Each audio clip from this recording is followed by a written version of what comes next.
പുറത്ത് നല്ല മഴ പെയ്യുന്നുണ്ട്. എന്റെ കാല് ബെഡ്ഷീറ്റിന് പുറത്ത് കിടക്കുന്നതുകൊണ്ട് തന്നെ നന്നായി തണുക്കുന്നുണ്ട്. ഒന്ന് എഴുന്നേറ്റ് അതൊന്ന് നേരെയാക്കി. സമയം അപ്പോൾ 5 മണിയായിട്ടേ ഉള്ളൂ. കാർത്തി നല്ല ഉറക്കത്തിലാണ്.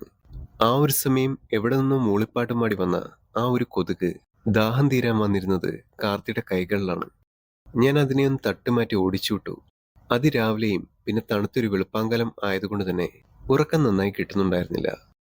ഞാൻ ആ സമയം എന്റെ കൈകൾ കാർത്തിയുടെ മൂക്കിൽ തൊടാതെ തലോടി. ഉറങ്ങിക്കിടന്നിരുന്ന കാർത്തിയുടെ അരികിലേക്ക് ഞാൻ കുറച്ചുകൂടി ചേർന്ന് കിടന്നു. ആ തണുപ്പിൽ അയാളുടെ ചൂടിന് ഞാൻ വല്ലാണ്ട് ഇഷ്ടപ്പെടുന്നുണ്ട്. പക്ഷേ അയാൾക്ക് എന്നോട് വെറുപ്പാണ്. അയാൾ എന്നെ എത്രമാത്രം വെറുക്കുന്നുവോ ഒരുപക്ഷെ ഞാൻ അയാളെ അത്രത്തോളം സ്നേഹിക്കുന്നുണ്ട്.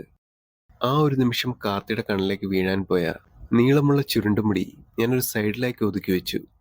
പെട്ടെന്ന് അയാൾ ഉണരാൻ ശ്രമിക്കുമ്പോൾ ഞാൻ ഒന്നും അറിയാത്തതുപോലെ കണ്ണുകൾ അടച്ചു കിടന്നു. ശേഷം അയാൾ തിരിഞ്ഞു കിടന്നപ്പോൾ ഞാനൊരു അല്പം കൂടി ചേർന്ന് കിടന്നു. കിടക്കുന്നതിന് മുമ്പ് മനസ്സുകൊണ്ട് അതിനെ 2 അതിർത്തികളായി ഭാഗിക്കും. ശേഷം അതിനപ്പുറത്തേക്ക് എനിക്ക് സ്ഥാനമില്ല. കാരണം ഞാൻ അയാളുടെ സ്വപ്നങ്ങളെ തകർത്തെറിയാൻ കാരണക്കാരിയായവൾ ഞാനാണ്. എനിക്ക് അയാളുടെ ഹൃദയത്തിൽ ഒരിക്കലും സ്ഥാനം കിട്ടില്ല. സമയം അപ്പോൾ 6 മണിയായിരുന്നു. ചായ എടുത്ത് തിരിച്ചു വരുമ്പോഴേക്കും കാർത്തി ഓഫീസിൽ പോകാൻ റെഡിയാവാനായി ബാത്റൂമിലേക്ക് പോയി. കാർത്തി റെഡിയായി വരുന്നതുവരെ ഞാൻ റൂമിൽ തന്നെ ഇങ്ങനെ ഇരുന്നു. അയാൾ ഇറങ്ങി വന്ന് റെഡിയായി എന്നോടൊന്നും മിണ്ടാതെ പോകുന്നത് കണ്ടപ്പോൾ എല്ലാ ദിവസത്തെയും പോലെ ഉള്ളിലൊരു സങ്കടം തോന്നി.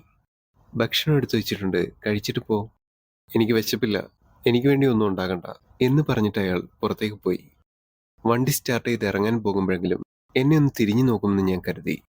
പക്ഷെ അപ്പോഴും ഒരു മൈൻഡുമില്ലാതെ പോകുന്നത് കണ്ടപ്പോൾ ഞാനതങ്ങനെ നോക്കി നിന്നു. ആ ഒരു നിമിഷം പിറകിൽ കാർത്തിയുടെ അമ്മ എന്റെ തോളിൽ കൈവച്ചിട്ട്, വാ മോളെ, ഭക്ഷണം കഴിക്കാം, നീ അച്ഛനെ കൂടി ഒന്ന് വിളിച്ചേരെ. കാർത്തിക് ജീവിതത്തിൽ ആരോടെങ്കിലും സ്നേഹവും ഭയവും ഉണ്ടെങ്കിൽ അത് അമ്മയോട് മാത്രമാണ്. തീർത്തും മദ്യപാനിയായി തീർന്ന കാർത്തിയെ മാറ്റിയെടുത്തതും കാർത്തികിനെ കൊണ്ട് വിവാഹം കഴിപ്പിക്കുമ്പോഴും എന്റെ മനസ്സിൽ സ്വാർത്ഥ മോഹങ്ങൾ തന്നെയായിരുന്നു.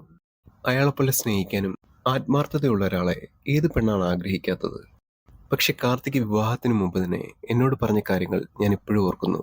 അപർണയല്ലാതെ മറ്റൊരാളെക്കുറിച്ച് എനിക്ക് ചിന്തിക്കാൻ പോലും കഴിയില്ല. തനിക്കെന്നെ ഇഷ്ടപ്പെട്ടില്ല എന്ന് എൻ്റെ അമ്മയോട് പറയണം. എനിക്ക് അമ്മയോട് നോ പറയാൻ പറ്റാത്തൊരു സാഹചര്യമാണ്.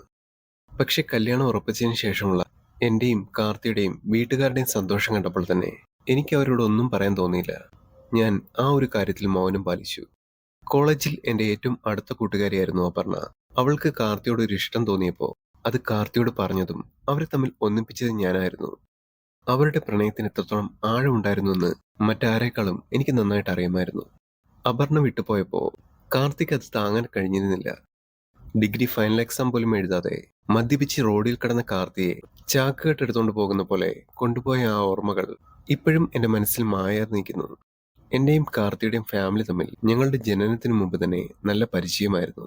അന്നത്തെ ദിവസം സന്ധ്യാനേരം വരെ ഞാൻ ആ ഉമ്മറപ്പടിയിൽ നിന്നു കാർത്തികിന്റെ വരവ് നോക്കി. ചില ദിവസങ്ങളിൽ കാർത്തിക് വീട്ടിലേക്ക് വരാറില്ല. വരികയാണെങ്കിൽ ഒരുപാട് വൈകുകയും ചെയ്യും. കാർത്തികിന്റെ ബൈക്കിന്റെ ശബ്ദം കേട്ടപ്പോൾ തന്നെ ഞാൻ എഴുന്നേറ്റ് നിന്നു. എന്നെ കണ്ട ഭാവം പോലുമില്ലാതെ അയാൾ അകത്തേക്ക് കയറിപ്പോയി. അകത്തേക്ക് കയറിയപ്പോൾ തന്നെ ഞാനും വാലുപോലെ കൂടെ ചെന്നു. കാർത്തിക് കുളിക്കാൻ കയറുന്ന കണ്ടപ്പോൾ തന്നെ തോർത്തെടുത്ത് ഞാൻ കയ്യിൽ പിടിച്ചു. എന്റെ കയ്യിലിരുന്ന തോർത്ത് വാങ്ങിക്കാതെ അലമാരയിൽ നിന്ന് വേറൊരെണ്ണം എടുത്ത് അയാൾ ബാത്റൂമിലേക്ക് പോയി. ഞാൻ ആ നിമിഷം അടുക്കളയിൽ പോയി ഞാൻ ഉണ്ടാക്കി വെച്ച പായസം എടുത്തു കൊണ്ടുവന്നു. ശേഷം ബെഡിലിരുന്നു. കാർത്തിക് ഇറങ്ങുമ്പോൾ അത് കൊടുക്കാനായി. ബാത്റൂമിന്റെ ഡോറ് തുറന്നപ്പോൾ തന്നെ ഞാൻ പായസം എടുത്ത് കൈ പിടിച്ചൊരു പുഞ്ചിരിയോടെ നിന്നു. ഇന്ന് ഞാൻ ഉണ്ടാക്കിയതാ, ഇതൊന്ന് കുടിച്ചു നോക്കൂ. ഏയ് എനിക്ക് വേണ്ട, വിശപ്പില്ല, ഞാൻ പുറത്തുനിന്ന് കഴിച്ചായിരുന്നു എന്ന് പറഞ്ഞ അയാൾ പുറത്തേക്ക് ഇറങ്ങിപ്പോയി. ഞാനൊരു കുഞ്ഞിനെ പോലെ കാർത്തിയുടെ പിന്നാലെ നടന്നു. അടുക്കളയിലെത്തി എന്തോ തിരയുന്നത് കണ്ടപ്പോൾ ഞാൻ പിന്നാലെ കൂടി. അതെ, എന്താ വേണ്ടെന്ന് വെച്ചാൽ ഞാൻ എടുത്തു തരാം. പെട്ടെന്ന് കാർത്തി എന്നെ ദേഷ്യത്തോടെ ഒന്ന് നോക്കി. എടോ, എനിക്ക് വേണ്ടതെന്താണോ അത് ഞാൻ എടുത്തോളാം. താനിങ്ങനെ എപ്പോഴും എന്റെ പിന്നാലെ ഇങ്ങനെ നടക്കണമെന്നില്ല എന്ന് പറഞ്ഞിട്ട് ഫ്രിഡ്ജിൽ വെച്ചിരുന്ന തണുത്തുള്ളം എടുത്ത് കാർത്തി റൂമിലേക്ക് പോയി. ഞാൻ ആ പോക്കങ്ങനെ നോക്കി നിൽക്കുമ്പോൾ അത് കണ്ടു നിന്ന അമ്മ എൻ്റെ അടുക്കൽ വന്നിട്ട് പറഞ്ഞു, മോളെ, നീ വിഷമിക്കണ്ട, എല്ലാം ശരിയാകും. പഴയിൽ നിന്ന് ഇത്രയുമൊക്കെ ചേഞ്ചസ് വന്നില്ലേ, അവന് മാറ്റം ഉണ്ടാകും. കല്യാണം കഴിഞ്ഞിട്ട് 2 മാസമായമ്മേ എന്നോടൊന്നും സ്നേഹത്തോടും മിണ്ടുക പോലും ചെയ്തിട്ടില്ല. വേറെ ഒന്നുമില്ലെങ്കിലും കൂടെ താമസിക്കുന്ന ഒരു റൂംമേറ്റ് എന്ന പരിഗണന പോലും എനിക്കിതുവരെ കിട്ടിയിട്ടില്ല. ഞാനത് പറയുമ്പോൾ ഒരു ദയനീഭാവത്തോടെ എന്നെ നോക്കാനേ അമ്മയ്ക്ക് കഴിഞ്ഞോളൂ. അമ്മ അകത്തേക്ക് പോയി കഴിഞ്ഞ് ഞാൻ മുറിയിലേക്ക് ചെല്ലുമ്പോൾ ലൈറ്റ് ഓഫ് ചെയ്ത് കാർത്തി കിടന്നിരുന്നു. ഞാൻ ഇരുട്ടത്ത് തപ്പിത്തടഞ്ഞ് ബെഡിലേക്ക് കയറി. ബെഡ്ഷീറ്റ് തപ്പിത്തടയാൻ നോക്കുമ്പോൾ, എടോ, അതെന്റെ കാലാണ്. താൻ എന്താണ് ഈ കാണിക്കുന്നേ? തനിക്ക് വേണമെങ്കിൽ ലൈറ്റ് ഇട്ടൂടെ? ഞാനൊന്നും മിണ്ടാതെ തപ്പിത്തടഞ്ഞ് വീടിന്റെ ഒരു സൈഡിലായി മാറിക്കിടന്നു. കുറച്ച് സമയം കഴിഞ്ഞപ്പോൾ ഞാൻ കാർത്തിയൊന്ന് നോക്കി.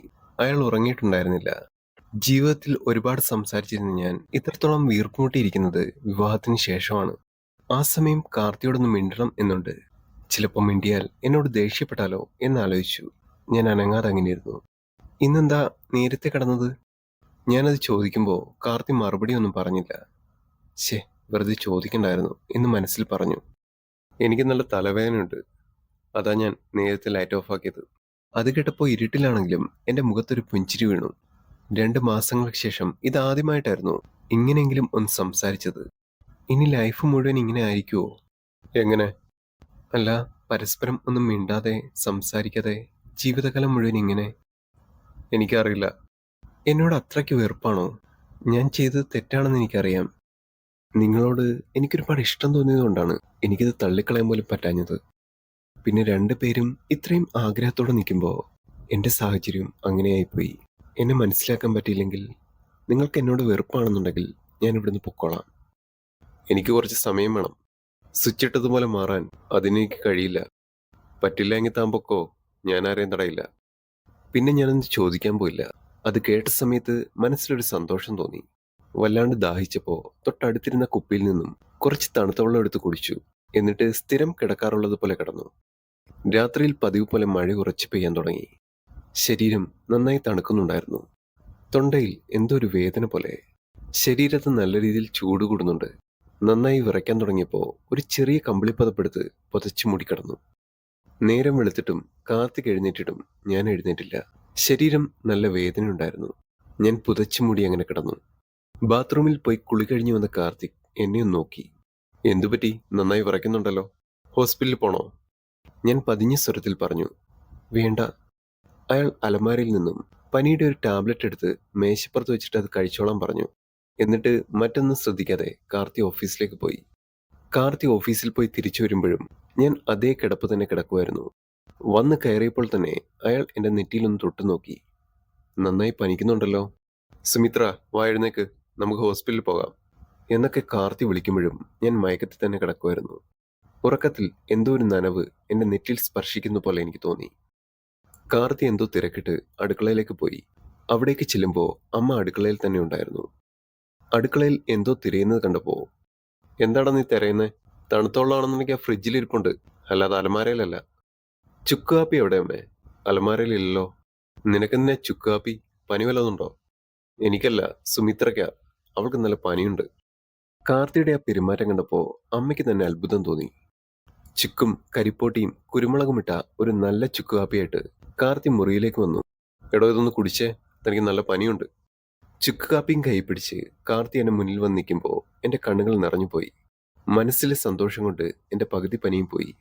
ശരീരത്തിൽ നല്ല ക്ഷീണം ഉണ്ടായതുകൊണ്ട് തന്നെ എഴുന്നേൽക്കാൻ നല്ല ബുദ്ധിമുട്ടായിരുന്നു. ഞാനൊരു വിധത്തിൽ എഴുന്നേൽക്കാൻ ശ്രമിക്കുമ്പോഴും കാർത്തി ഒരു കൈകൊണ്ട് എന്നെ താങ്ങി തന്നു. കാർത്തി ഉണ്ടാക്കിയ ചുക്കുകാപ്പി ആയതുകൊണ്ട് നല്ല എരിവും കയർപ്പും കൊണ്ട് കുടിക്കാൻ തോന്നുന്നില്ല. എങ്കിലും ആ കൈകൾ കൊണ്ട് ആദ്യമായിട്ട് എനിക്ക് ഉണ്ടാക്കി തന്നതാണ്. അതുകൊണ്ട് തന്നെ ഞാനത് ഒറ്റ വലിക്ക് കുടിച്ചു. കാർത്തി ഒരു നിമിഷം കട്ടിലിൽ എൻ്റെ അരികിലായിരുന്നു.